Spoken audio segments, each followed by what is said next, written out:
입니다.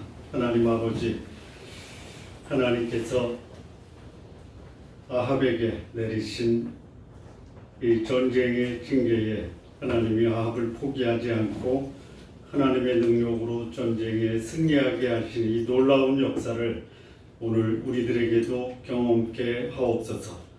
예수님의 이름으로 기도합니다. 아멘. 아합이 하나님의 살아계심을 경험을 했죠. 했습니까? 어떻게 했냐면 바알의 선지자 450명을 갈멜산에서 몰살시켰던 사건을 아합이 경험을 합니다. 엘리야 한 사람이 바알의 선지자 450명과 싸워서 승리합니다. 이 일이 오늘날에도 가능합니까? 예? 안 하신 분들만 아멘 한번 해보시죠. 아멘. 하시고 또 하죠. 하나님은 지금도 한 사람, 하나님의 사람을 통해서 감히 대적할 수 없을 거다라고 생각하는 450명의 왕의 지지를 받는 선지자들을 한숨에 제거할 수 있다라는 것을 믿으시기 바랍니다. 우리의 상황이 450명에 둘러싸여 있고 나는 혼자다. 어떻게 되겠어요? 절망할 수 있죠. 경험을 했습니다. 자, 이 소식을 아합이 자기 아내 이세벨에게 전달을 합니다. 이세벨이 그 소식을 듣고 내일 엘리야를 죽이겠다. 그래서 사신을 보내서 엘리야에게 통보합니다. 그걸 뭐 통보해 그냥 죽이면 되죠. 왜 통보했을까요? 그거를 곰곰이 생각해 보니까 아니 엘리야 한 사람이 450명을 죽였는데 이세벨이 자기가 가서 군대를 동원해서 죽인다고 했을 때 자기가 보낸 군사들도 죽이고 자기도 죽을 수 있겠다라고 생각할 수 있겠죠. 예. 그러니 통보한 거예요. 왜? 도망가라. 도망 안 가면 어떻게 할 거예요? 한번 듣는 거예요.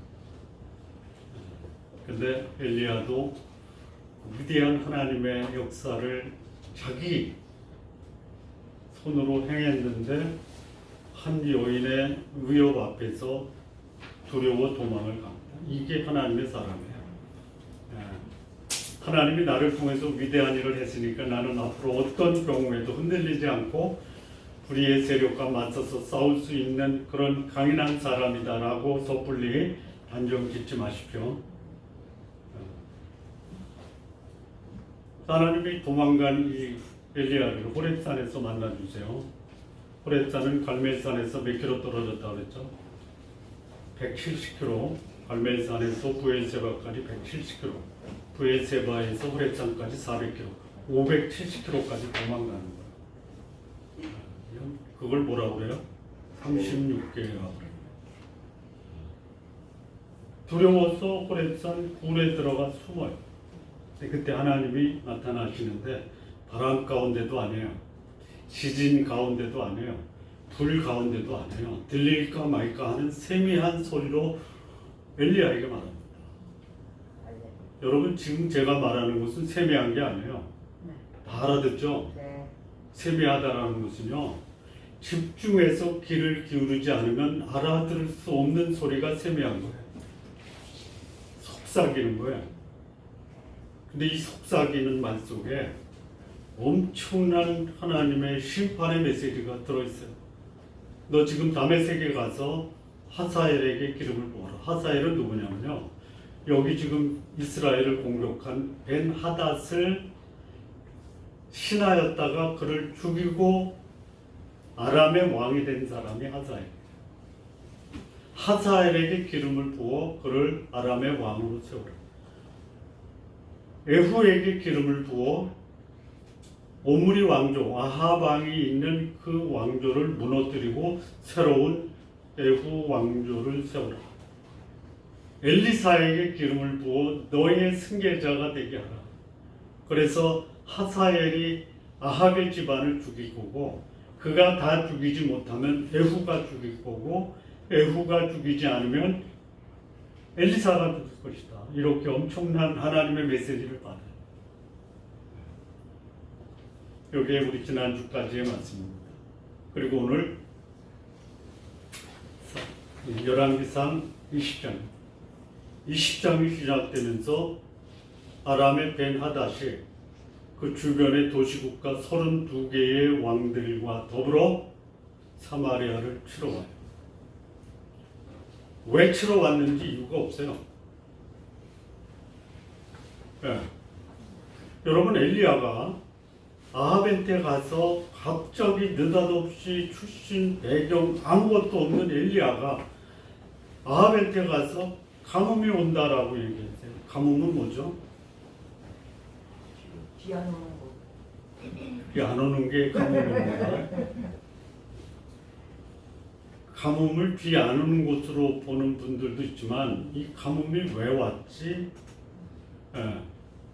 하나님이 하나님의 백성, 불신앙의 사람, 세상을 향해서 하나님을 대적하는 세상에 내리시는 하나님의 징계의 한 형태가 가뭄, 기근입니다. 아합이 바알과 아세라 선지자, 바알, 아세라는 우상을 섬기는 하나님의 첫 번째 아합을 향한 징계가 가뭄이에요. 수년을 가뭄으로 먹을 것이 없어요. 자기만 그런 게 아니에요. 시돈 땅까지 가뭄으로 먹고 마실 게 없어요. 그러면 적어도 하나님의 사람이라면 이것은 하나님이 나에게 내린 징계다 해서 회개해야 안 합니다. 두 번째 하나님이 아합에게 내린 징계는 뭐냐면 450명 바알의 선지자를 그냥 못 살아. 그러면 거기서 회개해야죠. 나도 죽겠구나 해야 되는데 자기 목숨이 붙어 있으니까 회개 안 하고 하나님의 심판의 대리자인 엘리야를 죽이겠다라고 됩니다. 하나님이 아니다. 아합의 집안을 내가 하사엘이나 예후나 또는 엘리사를 통해서 그들을 제거하겠다 라고 말씀하시고 오늘 왕을 향해서 하나님이 아람의 벤하닷과 32개의 왕들을 총동원해서 사마리아를 포위하고 있습니다. 여기 아람 왕은요, 소위 연방 왕국의 최고 높은 권력자고 그 주변에 속국으로 32개의 왕국이 있어요. 도시국가죠. 총동원령을 내려서 이스라엘을 공격하는데요. 어디까지 왔어요? 사마리아 성까지 왔어요. 사마리아가 어디냐면요, 소위 아람하고 경계 지역이 단지파 꼭대기예요. 지금 우리 성경에서 보면 어디냐면 변화산 있죠. 예수님이 변화된 곳. 그게 이제 이스라엘 제 끝단이에요. 거기서부터 소위 사마리아는 어디냐면 유다와 경계하고 있는 에브라임 지파 바로 위에요. 그러니까 그 단에서부터 사마리아까지 싹쓸이하고 온 거예요. 어떻게 싹쓸이했냐 그건 나타나지 않는데 유추해 보는데요. 아마 그들이 그냥 그 자리에서 항복했으면 그대로 유지시켰고 항복을 안 하고 덤볐으면 어떻게 하냐면요. 여기 이제 이게 나오죠. 사마리아의 부스러기들이 내 신하의 손에 잡힐 것 같으면 신들이 내 위에 벌의 벌을 내리기를 원한다라고 그랬죠. 읽으셨죠? 네. 그게 뭐냐면요. 사마리아의 부스러기가 뭐냐면 사마리아의 손에 잡힐 만한 어떤 파편이나 조각이 있으면 내 신이 나한테 벌을 내릴 거다. 그게 뭐 한다라는 거야? 그냥 완전히 파괴한다. 그러니까 북에서부터 사마리아까지 올 때까지 혹 어느 성읍이 그렇게 덤볐으면 삭슬이하고 그 보고를 받았겠어요? 안 받았겠어요? 받았죠. 그래서 베나닷이 사신을 아합에게 보냅니다.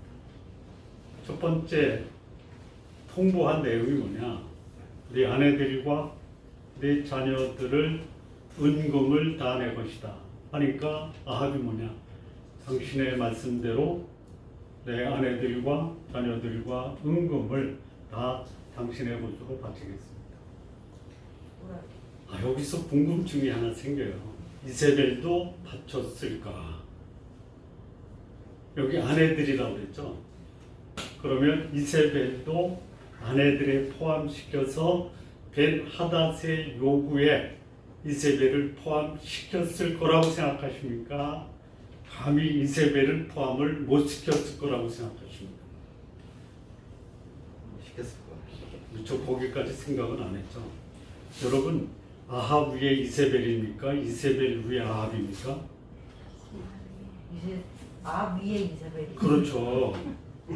그러니까 이제 그걸 이세벨인지 보고해서 아니 베나닷이 내 아내들과 자식들을 자기 것이라고 은금을 다 내놓으라고 하는데 어떻게 했으면 좋겠어요? 이세벨이 뭐라고 할까요? 나만 빼고 다 보내. 요게 아합입니다. 근데 그 다음날 또 왔어요, 사실이. 그 다음에 와서는 뭐라고 했냐면요. 네 은금과 아내들과 자녀는 물론이거니와 내 신하의 집에 아름다운 것도 다 내 것이다. 내가 너를 데리고 내 신하들의 집에 가서 내 눈에 아름다운 것을 다 내가 찌어겠다. 근데 이거를 아합이 뭐라고 대답을 못해요. 그래서 누구를 부르냐면 백성의 장로들과 백성들을 불러요. 소집을 해요. 벤하닷이 다 내놓으라고 한다. 그런데 그때 누구를 내놓으라고만 하냐면 자기 아내들과 자기 자녀들과 은금만 내놔라. 신하들의 아름다운 것까지 내놔라라고 차마 말을 못해요. 신하들이 눈치가 있어요. 자, 왕궁에 들어와서 왕의 자녀들, 아내들, 허물을 다 가지고 가는데 그러면 자기 집안은 멀쩡하겠어요? 멀쩡하겠어요? 왕이 그렇게 손을 들었으면 왕의 것을 뺏어가는 베나닷이 우리 집은 안 뺏어가겠어요? 그러니까 거기서 장로들이 뭐라고 그래요? 아니 됩니다. 싸웁시다. 그래서 사신을 불러서 전해요. 내 아내와 내 자식과 내 은금을 주겠다. 그러죠? 이것은 안 된다. 이것이 뭐예요? 그 번역이 조금 이제 그 설명을 필요로 해요. 어느 번역을 보니까 첫 번째 요구한 거 아합의 은금과 아내들과 자식을 주겠다. 이것은 뭐냐면 두 번째 요구. 신하들의 집에 들어가서 아름다운 것을 다 잡아서 가져가겠다라고 하는 것은 내가 못하겠다. 이렇게 답변을 해요. 이렇게 답변을 하니까 그 보고를 받은 베나닷이 뭐라고 얘기하냐면 그 얘기예요. 내가 사마리아의 부스러기를 내 신하들의 손에 잡을 것이 있다라고 하면 신들이 내게 벌 위에 벌을 내리기를 원한다. 그러니까 손에 잡힐 게 없게 부스러뜨리겠다라는 거예요. 그랬더니 아합이 제법 괜찮은 말을 해요. 대응을 해요. 이게 무슨 소리냐면요. 곧 죽어도 나 못 내주겠다. 곧 죽어요. 곧 죽어도 못 내주겠다라는 말을 뭐라고 얘기해야 돼요? 있잖아요. 자존심. 무슨 자존심? 자존심도 그 앞에 무슨 형용사가 있잖아요. 안 해봤어요? 무슨 자존심? 알면서도 알량한 자존심이야. 요거 가지고 버티는 거예요. 그러면서 뭐라 그래요? 갑옷을 입을 때와 갑옷을 벗을 때가 같지 않다. 갑옷을 입을 때가 뭐예요? 싸우기 위해서 준비할 때와 싸우고 나서 정리할 때가 반드시 같지 않다. 니들이 여기 부스러기도 남기지 않겠다라고 하는데 길고 짧은 것은 어떻게 해야 된다? 잡아야 된다.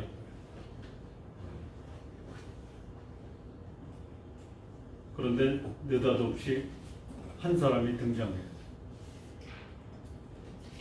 이름이 없어요. 누군지 몰라요. 어디서 왔는지도 몰라요. 근데 하나 분명한 것은 그가 하나님의 선지자였다. 예, 하나님의 선지자는 어떻게 등장해야 돼요? 이름도 없이 빛도 없이 어떻게 등장하냐면요, 결정적인 때에 느닷없이 등장하는 거예요. 예. 그래서 하는 말이 뭐냐면, 지금 베나다시 그 보고를 받고 삭슬이 하겠다는 거예요. 완전 초토화시키겠다는 거예요. 그런데 오늘 그 베나닷과 그의 군다가 내가 그를 너에게 넘기겠다. 그랬더니 아합이 누가 나가서 싸워요? 시골에 지방의 고관들의 자녀들을 보내라. 누가 앞장설까요? 네가 앞장서라. 근데 지방의 고관들이 이 사마리아에 자기 자녀들을 보냈어요. 왜 그랬을까요? 그 하나님이 지방 고관의 자녀들을 부르라 했을 때 아합이 그 말을 듣고 각 지방에 파발을 보내서 전령을 보내서 그 지방 고관의 자녀들을 데려왔을까요? 아니면 사마리아에 있는 지방 고관의 자녀들을 찾으랬을까요? 사마리아에 있나? 오늘 그 베나닷의 군대를 아합의 손에 넘긴다라고 하는데 그때 전령을 보내서 언제 사람들 불러? 예, 사마리아에 와 있었던 지방의 고관들의 자녀. 왜 와 있어요? 여러 가지 이유가 있어요. 그렇죠? 지방의 고관들이 자기 아들들을 사마리아의 그 왕궁에 당시의 신하들로 또는 관료들로 보낼 수도 있고, 지방 고관들 중에 그 아주 군사력이 있는, 자체 군사력이 있는 지방 고관들의 하나의 인질로 그 자녀들을 사마리아에 잡아놓을 수도 있어요. 그 사람들이 얼마냐면 232명이에요. 얼마 안 돼요. 그러니까 이 벤하닷의 군대는 얼마예요? 숫자는 안 나오죠. 근데 유추할 수 있어요. 말과 병거가 있어요. 기병도 있어요. 32개의 도시국가의 왕들이 그 전쟁에 참여해요. 예. 벤하닷도 참여해요. 숫자가 얼마인지 몰라요. 나중에 보니까 이 아람의 군대가 10만이 하루아침에 삭슬이 당해요. 그러니까 10만 명 이상은 그 이스라엘을 침공하러 전쟁에 참여했을 거다. 그걸 오늘 아합의 손에 넘기겠다라고 선지자가 말해요. 그랬더니 아합이 누가 지휘관으로 나가야 됩니까? 했더니 당신이요. 그리고 나서 사마리아 안에 있는 장정들 20세 이상 전쟁에 참여할 수 있는 사람의 숫자가 7천 명이에요. 그러면 전체 사마리아에 살고 있는 사람들은 몇 명 정도 되겠느냐? 약 곱하기 3 하면 돼요. 왜 그러냐면요, 출애굽할 때 그 인원수를 계산해 보니까 20세 이상 전쟁에 참여할 수 있는 사람이 60만 5,055명인가 그래요. 그러니까 60 곱하기 3 하면 180만인데 한 200만 정도 된다.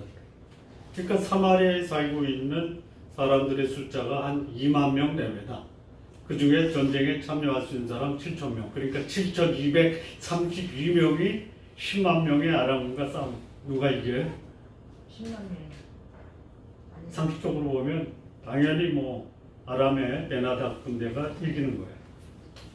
근데 하나님이 오늘 베나닷의 군대를 아합에게 넘겨주겠다 이렇게 얘기해요. 믿으십니까? 믿을만 하세요?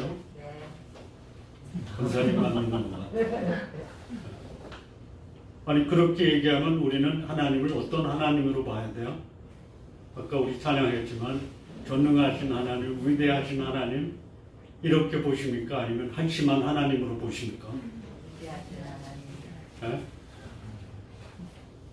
어떻게 봐야 돼요? 말도 안 되는 소리 아니에요. 근데 하나님은 말도 안 되는 소리를 역사를 통해서 가능케 하시는 겁니다. 아멘. 네. 이런 하나님을 믿는 자가 하나님의 역사를 경험하는 거예요. 그래서 아합이 앞장서서 일단 232명을 데리고 그 아람 진영으로 나가는 거예요. 그때 이 벤하닷은 뭐 하고 있었어요? 술 먹고 있지. 에? 술 먹고 있어요. 여러분 전쟁할 때 술 먹으면요 졌다 이렇게 합니다. 모래도 져요. 에? 전쟁뿐이 아니고 모래도 진짜. 아 모래도 이 잔치집에서 술 마시면은 모래도 해도 잔치집이 파토나요? 싸움을 해 싸움. 아니에요. 술 마실 때는 마시고 마시지 말아야 될 때는 마시지 말아야 돼요. 특히 성경이 말하는 술 마시지 말아야 될 사람은 누구냐면 다스리는 사람들이에요. 잠언은 술 완전히 부정적이에요. 보지도 말고 마시지도 말아요. 근데 전도서에서는요 술 마시고 인생에 무슨 맛으로 사냐 술을 권해요. 그러니까 때와 장소를 분별할 수 있어야 돼요. 전쟁에 나와서 술 마시고 있어요. 왜 마셨을까요? 이거 미리 자축해. 에? 이길 줄 알고 미리. 이겼다 이거 이겼다. 이게 누구 생각이에요? 누구 생각이에요? 자기 생각이에요. 자기. 저는 이걸 보는 순간 졌다 얘들은. 하나님이 지게 해서 진 게 아니고 전쟁터에서 술 마시면 지는 거예요. 근데 하나님이 그런 아람의 군대 벤하닷의 군대를 아합 7,232명 군대에게 넘겨주는 거예요. 나가요. 아합이 앞장서서 나가니까 벤하닷이 뭐라 그래요? 항복하러 와도 잡고 싸우러 와도 잡아라. 그런데 이게 웬일이에요? 아합이 앞장서서 232명 데리고 아람 진영에 가니까요. 여기 이 이스라엘의 토탈 7,232명이 아람 진영에 가서 어떻게 했다라고 그래요? 어떻게 했다라고 그래요? 안 읽었구나. 읽었는데 잊어버렸죠? 쳐 죽였다고요. 여러분 그냥 죽였다라고 하지 왜 쳐 죽였다라고 그래요? 전쟁은 어떻게 해야 돼요? 전쟁은 쳐 죽여야 돼요. 그게 실감나는 거예요. 예? 여러분 적군이 아군에 의해서 그야말로 뭐 포탄이나 또는 총이나 이런 것으로 인해서 그냥 추풍낙엽처럼 쓰러지는 모습을 보면 기분이 어때요? 참혹하다. 아니면 참 시원하다. 우리 군이 죽으면 안 되고 적군이 죽으면 어때요? 기분이? 어떻게 할 때 시원해요? 적군이 죽을 때. 쳐 죽일 때. 쳐 죽여. 적군은 어떻게 해야 돼요? 쳐 죽이는 거예요. 쳐 죽여야 돼요. 쳐 죽이다가 뭐냐면요. 영어 성경을 보니까요. 스마이트라고 그래요. 때려 죽이는 거예요. 그리고 크게 얘기했어요. 이 본문의 내용입니다. 더 설명이 필요합니까? 아니면 여기서 마칠까요? 맞춰도 되네. 맞췄죠. 자, 이 본문의 말씀이 주는 교훈이 뭐예요? 본문의 말씀이 주는 교훈이 뭐예요? 있잖아요. 아합이 죽어야 돼요. 벤하닷이 죽어야 돼요. 둘 다 죽어요. 벤하닷이 하나님의 도구예요. 도구. 예? 아합을 징계하기 위한 하나님의 도구가 벤하닷인데 하나님이 아합에게 한 번의 기회를 더 주는 거죠. 한 번만 줍니까? 몇 번 줘요, 몇 번. 하나님의 백성이 하나님 앞에 범죄하고 우상을 숭배하고 하나님을 대적해도 계속 경고를 하잖아요. 가뭄으로 경고하고 바알 선지자를 죽임으로 경계하고 벤하닷이 침공함으로 경계하고 회개해요, 안 해요? 안 해요. 절망 속에서 이제 죽었다. 그래도 자존심이 있으니 덤벼나 보고 죽자 이거예요. 하나님이 느닷없이 나타나셔서 아합에게 기회를 주시는 거예요. 자비와 공의를 베푸시는 거예요. 여러분 지금 여러분이 살아있는 게 여러분이 의롭고 정당하고 바라서 살아있는 거예요? 아니면 여호와의 자비와 공의를 무궁하시기 때문에 살아계십니까?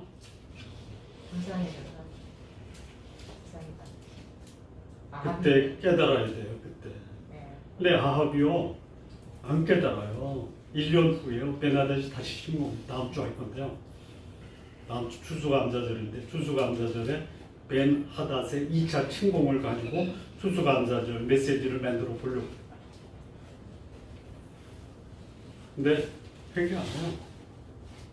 2차 전쟁도 이기게 하세요.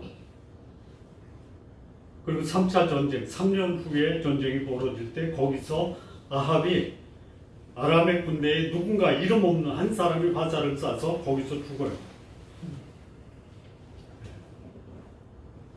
이 본문의 메시지가 주는 게 뭐냐?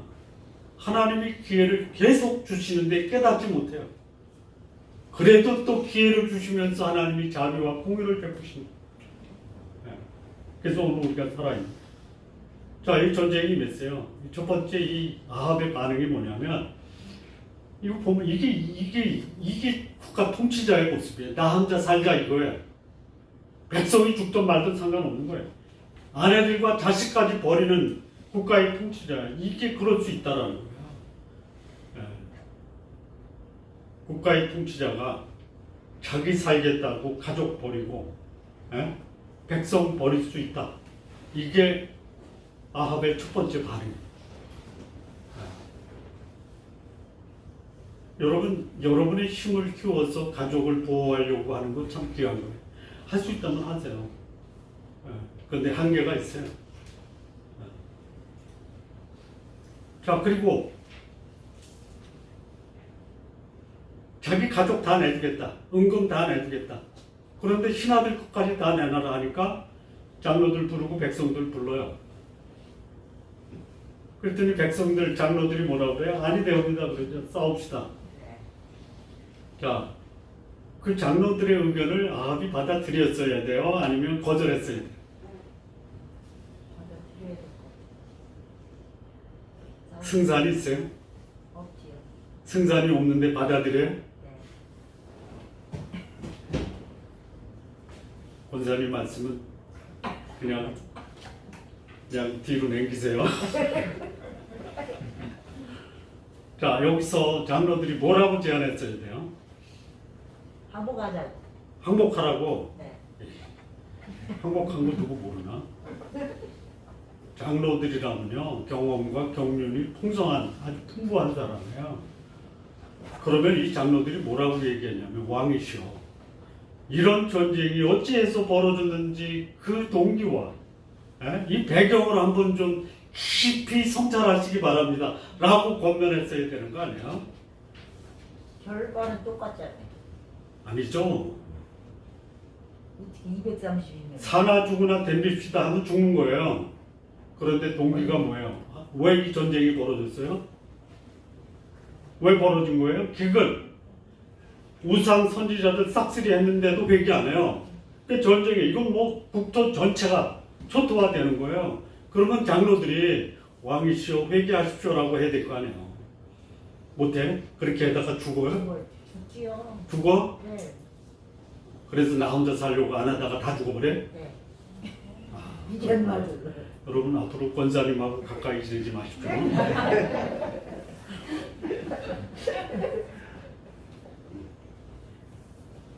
회개해야 될 거 아니에요. 장로들이 왕이시여 이것은 우리가 하나님이 기근을 보내고 바알 선지자를 몰살시켰는데 그래도 왕이 회개하지 않으니 하나님이 아람의 군대를 통해서 우리를 이렇게 징계하시니 왕이시여 회개하십시오라고 했어야죠. 네. 또 뭐라고 했어요?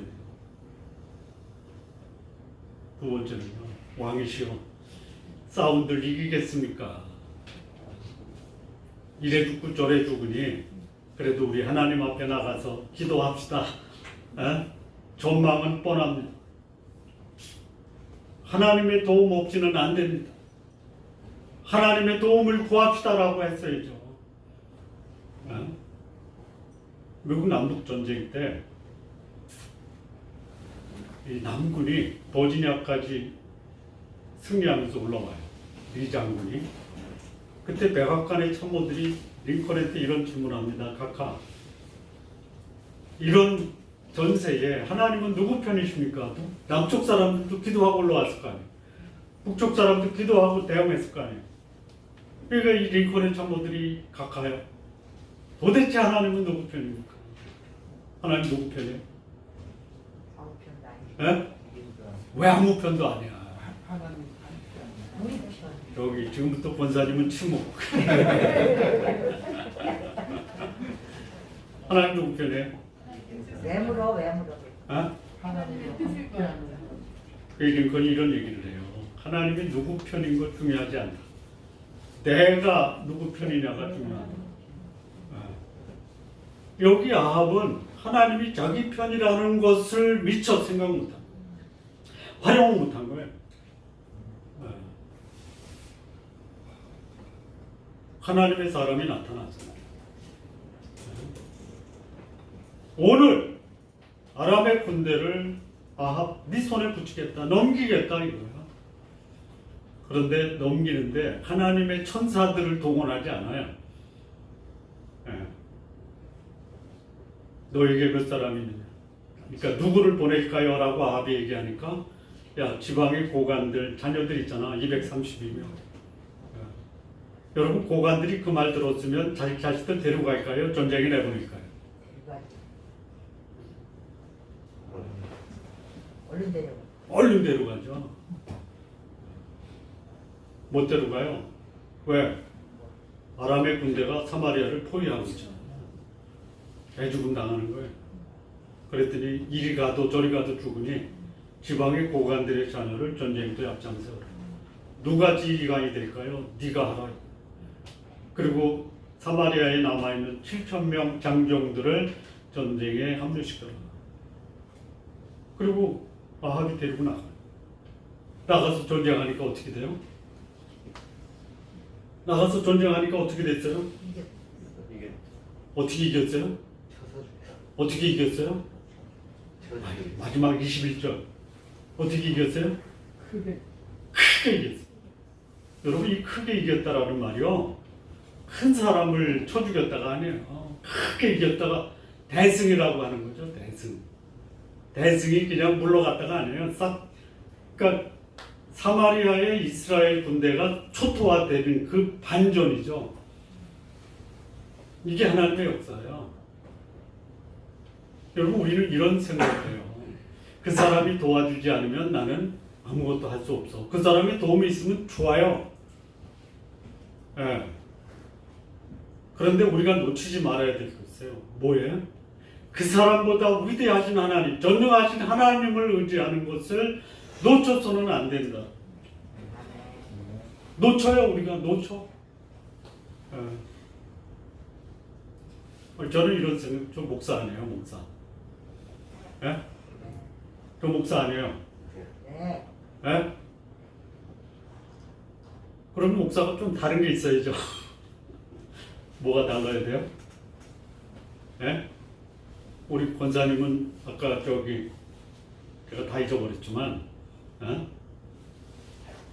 이런 상황에서 하나님보다 사람을 의지하려고 하는 마음이 있다면은 목사는 사람보다 하나님을 의지하는 그런 모습을 보여야죠. 그래야지 저 사람이 목사라고나 하지. 내가 하는 모습이나 목사가 하는 모습이 똑같다 그러면 뭐 목사가 뭐가 필요해? 예? 여러분, 제가 여러분의 생각과 행동과 방식이 똑같으면요, 다 누구 탓이다? 내 탓이다. 예? 여러분 탓이에요. 네. 그런데 여러분은 못해도 우리 목사만큼은 진짜 하나님 의지하고 하나님의 능력을 경험하고 하나님께서 역사하시는 역사의 주인공이 되기를 바라도록 기도하시기 바랍니다. 아멘.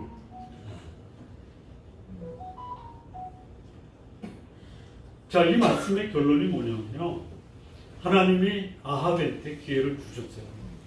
저주와 진노를 내려야 되는 아합을 하나님이 그를 징계하려고 하는 수단인 이 아람의 벤 하닷을 오히려 하나님이 징계하는 거예요. 왜 징계했을까요? 술 처먹어서 그래요.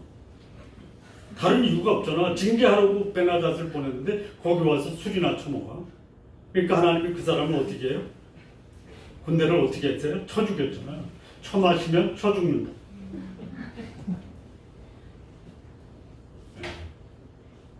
하나님의 역사를 경험하기를 원하면요, 나의 환경 속에서 하나님 왜 이런 환경을 주셨는가 좀 돌아보세요. 성찰하세요. 그리고 이 상황을 도울 수 있는 사람이 없다면은 이 상황에서 하나님의 도움을 구하세요. 그러면 하나님이 대승하게 하시고, 이런 역사가 우리 성도님들 삶 속에 할 수만 있다면 날마다 경험하시기를 바랍니다. 기도하시겠습니다. 하나님 아버지 감사합니다. 하나님의 위대하신 전능하심을 우리의 삶에서 경험케 하옵소서. 예수님의 이름으로 기도합니다.